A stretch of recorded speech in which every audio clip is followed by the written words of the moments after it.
नमस्कार प्यारे मित्रों, वेदना चैनल में आपका स्वागत है।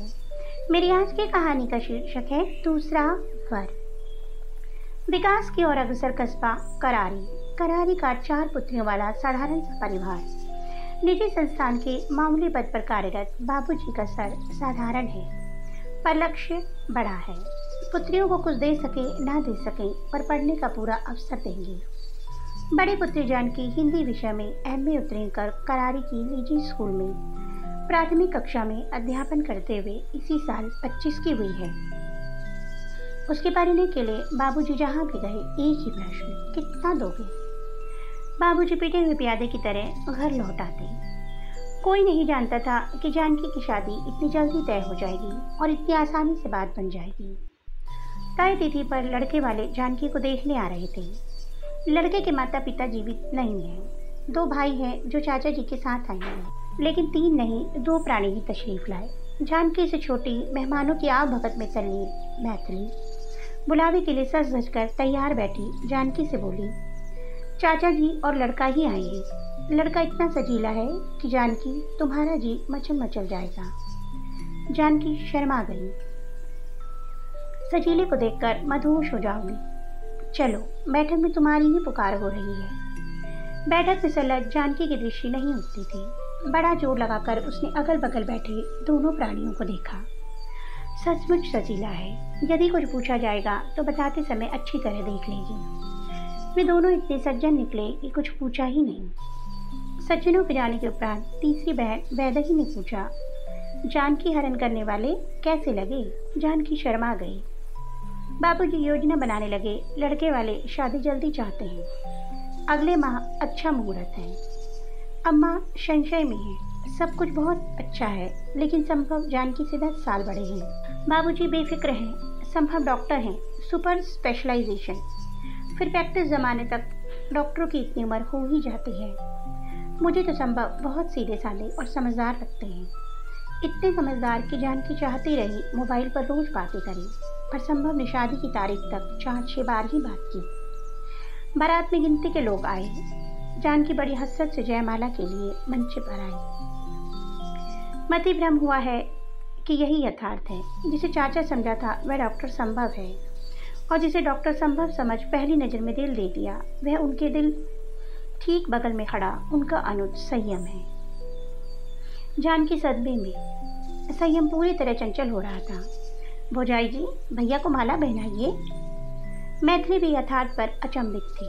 उसने भी वही समझा था जो जानकी ने, लेकिन अब स्थिति का सामना करना है। बोली, पहना रही हैं भौजाई जी के देवर जी, थोड़ा धीर धरें। जानकी के हाथों को सहारा देकर मैथिली और वैदेही ने माला डालवा दी। फोटोशूट के बाद जानकी अंदर कमरे में लाई गई। उसे ससुराल से आए वस्त्र पहनकर चढ़ावा के लिए तैयार होना है। तैयार होने का उमंग गायब था। बिछावन पर बैठकर ही चक्कर रोने लगी। अम्मा जानती थी कि उस दिन चाचा जी नहीं आ पाए थे। जानकी ने सामान्य कद सूरत व रंगत वाले संभव को चाचा और सजीले संभव समझ लिया है। उन्होंने बाबूजी से कहा था, संभव अपनी उम्र से बड़े लगते हैं। दुबली जानकी अपनी उम्र से कम लगती है, पर बाबूजी ने निर्णय सुना दिया था। लड़के का रूप रंग नहीं, पद प्रतिष्ठा देखी जाती है। अम्मा विवश हुई। जानकी को इस तरह रोते देख नाते रिश्तेदार महिलाएं पता नहीं क्या अर्थ लगाएंगी। वे उनसे बोली, जानकी आज पराई हुई। ऐसे मौके पर रोना आ ही जाता है। आप लोग भोजन करें, मैं इसे आगे की रस्म के लिए तैयार कर दूंगी। उनके जाते ही अम्मा ने जानकी को गले से लगा लिया। मत रो जानकी। अम्मा, तुमने मुझे धोखे में रखा। मैं नहीं जानती जानकी तुमने क्या देखा और क्या समझा। संभव की डॉक्टरी अच्छी चलती है, घर में पैसा भरा है। तुम्हें पैसा दिखता है, अधेड़ नहीं दिखता। 35 का लड़का अधेड़ नहीं हो जाता। बाबूजी की हैसियत जानती हो, जो कर सकते हैं कर रहे हैं। ना रो, बात फैलेगी तो बारात लौट सकती है। हम तो जीते जी मर जाएंगे। जानकी ने मान लिया, विरोध का कोई मतलब नहीं। यदि बारात लौट गई तो बहनों के विवाह में अड़चन आएगी। जिस संयम को पहली नज़र में दिल दे दिया, वह नफरत से भर जाएगा। छोटी हैसियत वालों को बड़े सपने नहीं देखने चाहिए। सजीले राजकुमार अमीरजादियों को मिलते हैं। वह तैयार होने लगी। संयम फोटोग्राफर को ले आया। भौजाई जी तैयार नहीं हुई? फोटोशूट होना है। मैथिली ने माहौल को हल्का करने की कोशिश की। ठहरिए भौजाई की देवर जी, लड़कियों को तैयार होने में वक्त लगता है। वह तो आप लड़के हैं कि कोट पैंट पहना और हो गई तैयार। संयम मैथिली को देखता रह गया। आप लड़की हैं कि क्या हैं? आना जाना बना रहेगा, जान लीजिएगा हम मैथिली हैं। संयम पूरी रात संभव और जानकी के आसपास मंडराता रहा। किसी मित्र ने नियंत्रित किया, बहुत ऊपर ऊपर हो रहे हो, शादी तुम्हारी नहीं भैया की हो रही है। इस समय में भौजाई की ननद का रोल कर रहा हूँ। मेरी बहन आज होती तो इन्हें इसी तरह घेरे रहती ना। जानकी विदा होकर संगतपुर आ गई। बड़ा और व्यवस्थित मकान। पहली रात का आरंभ संभव ने अपनी पारिवारिक रूपरेखा बताकर किया। जैसा कि तुम जानती होगी, पापा और माँ डॉक्टर थे। यह मकान व संपत्ति उनकी बनाई हुई है। दोनों का अच्छा नाम था। उनके नाम का पूरा फायदा मुझे मिल रहा है। वे हम तीनों भाई बहनों को डॉक्टर बनाना चाहते थे, पर संयम को आर्ट सब्जेक्ट अच्छा लगता था। बीकॉम के बाद लॉ किया। अब कचहरी में प्रैक्टिस करता है। आपकी बहन भी है? थी, मुझसे छोटी, संयम से बड़ी थी। मेडिकल कर रही थी। पापा माँ उसे छोड़ने हॉस्टल जा रहे थे। कार का एक्सीडेंट हो गया, तीनों नहीं रहे। मैं और संयम अचानक बेसहारा हो गई। पैसे की कमी नहीं थी, पर मानसिक संबल की जरूरत थी। चाचा जी ने बड़ा सहारा दिया। वे तुम्हें देखने आते, पर उन्हें छुट्टी नहीं मिली। मैंने संयम को बच्चे की तरह संभाला है। नादानी करे तो अपना बच्चा समझकर माफ कर देना। जानकी आत्मनियंत्रणा से गुजर रही थी। जिसे पहली नज़र में दिल दे बैठी, जो आयु में उससे बड़ा है, उसे अपना बच्चा कैसे समझ सकती है? जिसे चाचा जी समझा, उसे पति कैसे समझ ले? जब मैं तुम्हें देखने आया, तुम नाजुक लग रही थी। घर आकर मैंने साफ कह दिया था कि मिसमैच हो जाएगा। शादी नहीं करना चाहता था, पर संयम अड़ गया कि वह तुम्हें पसंद कर चुका है।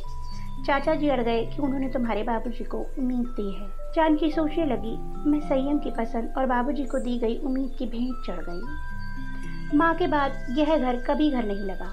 वे पता नहीं कैसे इतना संभाल लेती थी। मैं तो चाबियाँ देखते ही घबरा जाता हूँ।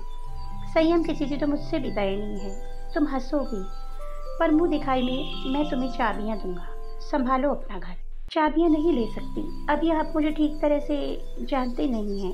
उस पर 7 फेरों का बंधन मजबूत होता है। घर तुम्हारा, जिम्मेदारी तुम्हारी, मैं मुक्त हुआ। जानकी संगतपुर में 10 दिन रही। संभव उसकी सहूलियत का ख्याल रखते, संयम उसे प्रसन्न रखने का प्रयास करता। अरे भाभी, तुम अच्छा आ गई। घर के मर्दानी चेहरे देखकर मैं सन्यासी बनता जा रहा था। यहाँ काम वाली बाई भी नहीं है कि उसका मुख देख लूँ। खाना बनाने से लेकर बगीचे में पानी देने तक का सारा काम बुढ़ऊ काका करते हैं।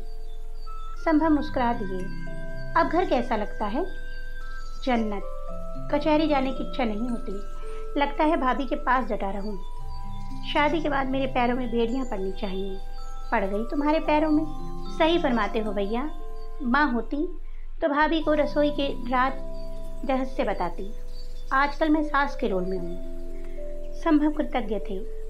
जानकी, दिनों बाद घर में रौनक लौटी है। इसी तरह मुझे संयोग और संयम को स्नेह देती रहना। संयम ने अभूतपूर्व बयान दिया।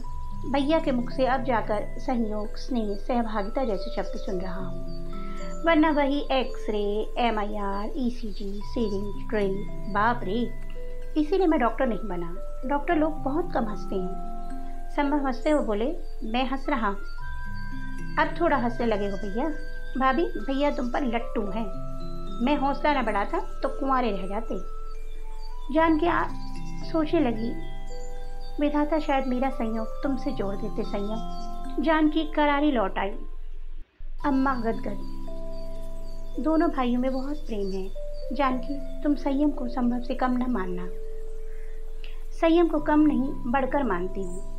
मैथिली बोली, ना सास ससुर की रोक टोक, ना ननद की दादागिरी। जानकी, मुझे जो ऐसा घर मिल जाए तो खूब मौज उड़ाऊँ। मेरा विवाद संयम से होता तो मैं भी उड़ाती। अम्मा ने मैथिली को डपट दिया। कुछ भी बोलती है जानकी। बाबूजी से कहूँगी डॉक्टर साहब को फ़ोन करके कहे कि तुम्हें लेने दोनों भाई आए। मेरी नज़र तो संयम पर टिक गई है।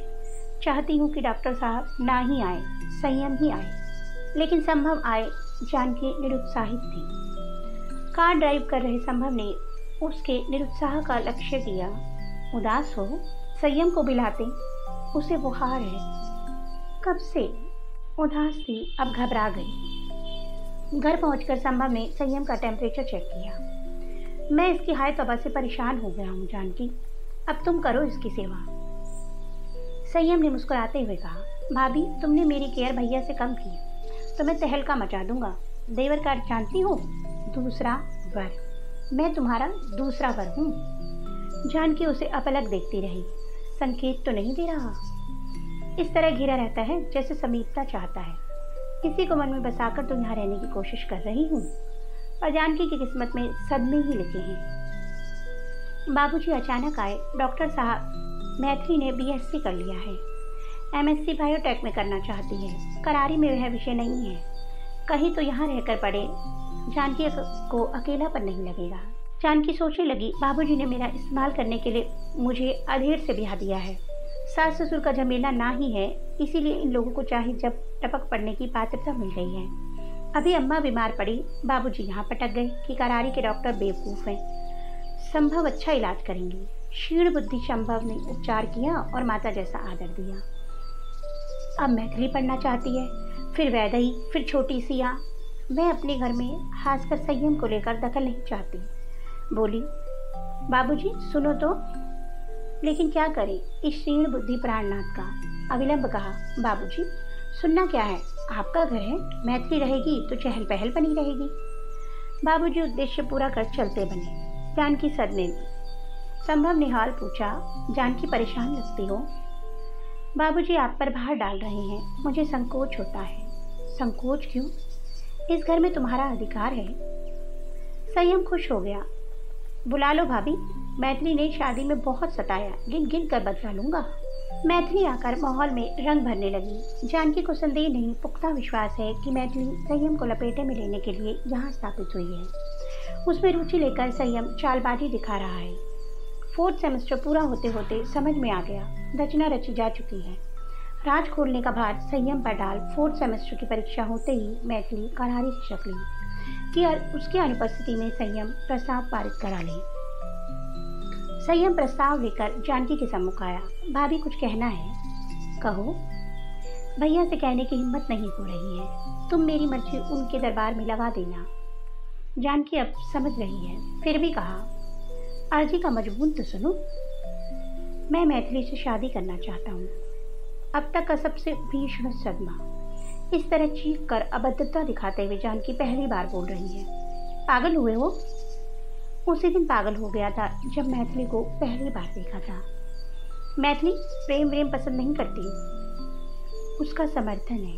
कह रही थी तुम्हारा सामना नहीं कर सकेगी, इसलिए जब वह करारी चली जाएगी तब मैं तुमसे बात करूँ। जानकी को लगा कि वो रो देगी। देखती हूँ संयम, तुम्हारे भैया क्या कहती हैं। जिसे पहली नज़र में दिल दे दिया वह मैथिली के नाम की लौ जलाए बैठा है। मैथिली कितनी घाक है, मेरी स्थिति जानती है, फिर भी जरूर अम्मा ने भेजा होगा कि संयम पर मोहिनी डाले, एक और लड़की के हाथ सस्ते में पीले हो जाएं। मैथिली ने ऐसी मोहिनी डाली। नहीं, मुझे अनचाहा नहीं मिला, मैं मैथिली को मनचाहा नहीं पाने दूंगी। जानकी को रात भर नींद नहीं आई, खुद को असहाय उपेक्षित पा रही थी।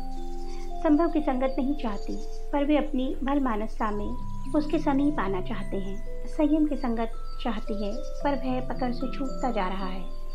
अब उसके व्यवहार में रोमांच नहीं, कपट का आभास होता है। पहले दिन से ही मैथिली को पाने की योजना बना रहा था। योजना सफल हो इसीलिए भाभी भाभी कहकर उसकी खुजामत करता रहा। जानकी निराशा, ईर्ष्या, क्रोध, बौखलाहट से गुजर रही थी। अम्मा का फोन बौखलाहट को पराकाष्ठा पर ले आया। जानकी, मैथिली ये सब समाचार बताया। तुमको लेकर वह बड़े संकोच में है, पर संयम मुझसे शादी करना चाहता है। हमारे तो भाग्य जाग गए, दोनों बहनें मिलजुल कर रहोगी।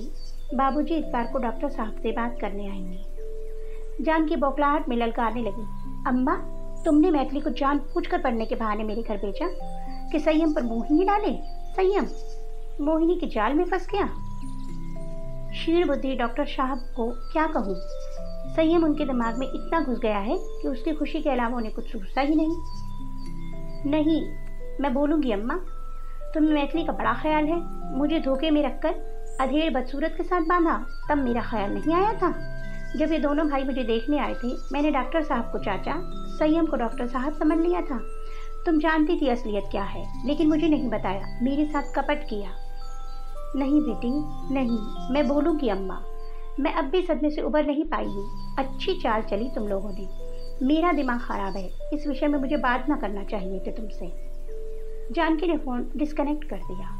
ठीक उसी क्षण स्वर उभरा, भाभी। जानकी के कान बज रहे हैं या संयम कचहरी से लौट आया है। बैठक में बैठी तेज आवाज में अम्मा को ललकार रही जानकी को आभास नहीं था कि जरूरी फाइल लेने के लिए अचानक आ पहुंचा संयम। उनकी कटुता सुनकर बैठक में लगे बाहरी खुले बरामदे में ठिठका खड़ा है।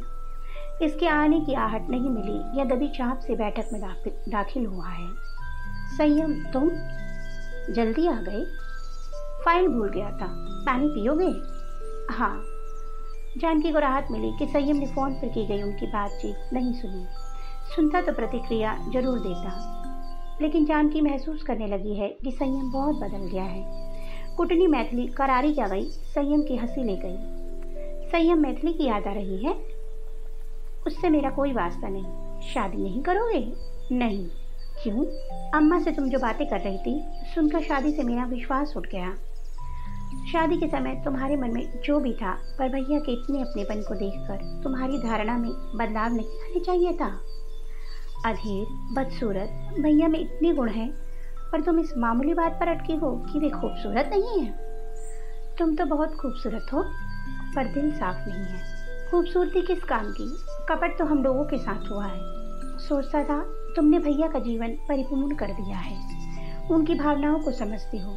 सब ढोंग। भैया हमेशा मुझसे कहते हैं कि मुझे फुर्सत नहीं मिलती। संयम, तुम अपनी भाभी का ख्याल रखा करो। मैंने तुम्हें इतना मान सम्मान दिया, ख्याल रखा। छी छी। संयम, सुनो तो, तुम सुनो। मिसमैच होगा सोचकर भैया शादी का मन नहीं बना रहे थे। मैं अड़ गया। मुझे तुम बहुत अच्छी लगी होगी। अफसोस में गलत था। सुनो तो, तुम सुनो। मैं मानता हूँ कि भैया जैसे इंसान के लिए जो अच्छे विचार नहीं रखता, वह अच्छा नहीं हो सकता। भैया मेरे लिए क्या है तुम नहीं समझोगी। मेरे लिए उनसे बढ़कर कुछ नहीं है, ना तुम ना मैथिली। संयम, मैंने तुम्हारे भीतर का कालापन देख लिया, पर भैया को मत दिखाना। वे तुम पर विश्वास करते हैं, उन्हें तकलीफ होगी। उनके सामने मेरे साथ सहज व्यवहार करती रहना। मैं भी नाटक करता रहूँगा। नहीं करूँगा तो भैया को कारण क्या बताऊँगा। संयम वहाँ से चला गया। जानकी आत्म यंत्रणा से गुजर रही है। संयम की आंखें सुलग रही थी, शब्द लड़खड़ा रहे थे। कितना अपमानजनक है। भाभी भौजाई रखने वाले जिस देवर ने एक दिन दूसरा वर होने जैसी बात की थी, आज उसे भाभी कहने से भी भरपूर बच रहा था।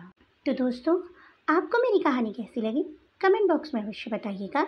अगर आपको मेरी कहानी अच्छी लगी तो मेरी कहानी को लाइक कीजिए और मेरे चैनल को सब्सक्राइब कीजिए। कल फिर एक कहानी के साथ मिलूंगी। तब तक के लिए बाय बाय।